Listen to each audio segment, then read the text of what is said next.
tome, which lies beneath centuries of dust in the guarded library of Necalon, is the story of how the rift was formed. Though most cannot recall a time when the rift did not divide the Enclave and the Outlands, they were at one time unified. At that time, there were lands where the very essence of magic was believed to dwell, for they were lush and prosperous. All who did not hold the secrets of the soil, which were protected by the Pact of Jifuro, coveted these lands fiercely.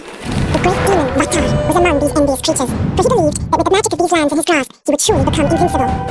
And so, he led his army to attack the dwellers of the land, and lay claim to it for himself. The battle raged on and on, until at last the mighty wizard Zael stood alone against Vatar to protect the lands. When all hope seemed lost, and Vatar's victory imminent, Zael struck the final, fatal blow.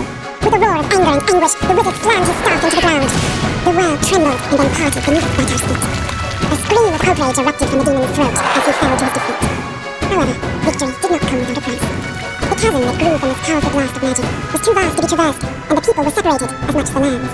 Those who had come to aid their brothers in fighting against the demon's army returned to their home, called Necalon, with stunned minds and heavy hearts. The pact of Jifuro had been broken, and they had become separated from their brothers. The denizens of the Outlands, a dark and selfish people, became known as the Great Vatar, and the Enclave of Magic Land, which had been divided from the rest, formed a peaceful city called Selenheim. In time, all wounds are healed, for in the lengthy span since it was torn asunder, it seems that the magic inherent within the world has begun to knit the land back together. The rift grows smaller, and can even be crossed in certain locations. Though it should be a time of celebration and rejoicing, such is not the case. For despite the passage of time, the greedy Dreadatar still lust after the lands of magic. Raid after raid has been sent into the Enclave, in hopes of weakening it, for the major attack the Dreadatar intend to wage as soon as they are able. Crops burned, and possessions stolen, Selenheim has been thrown into a state of extreme unrest. Heavy taxes are levied upon the people to help pay for the city's defense. This has led to uprisings within the Enclave, and some of its inhabitants have landed in jail, along with the true enemy. And it is here that our story begins, a few rebellious grains of sand within the ever-turning hourglass of life.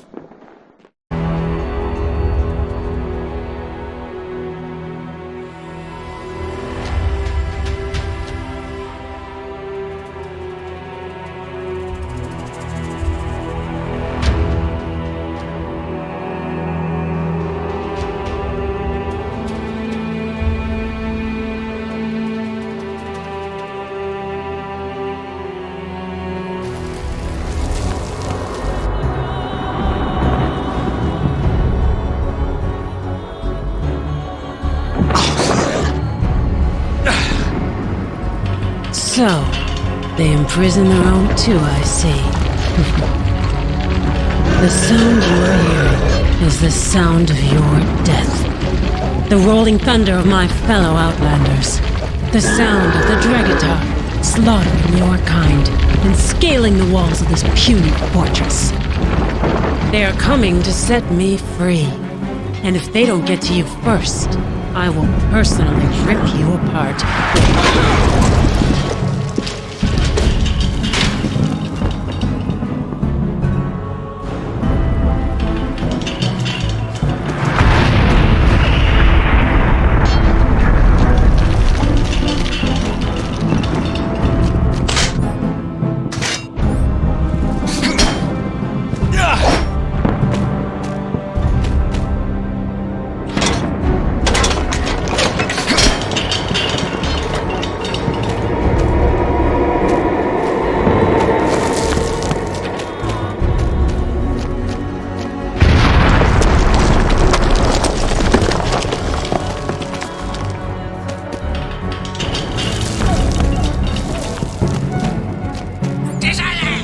They're attacking us!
Ah, another brave warrior. We should join forces.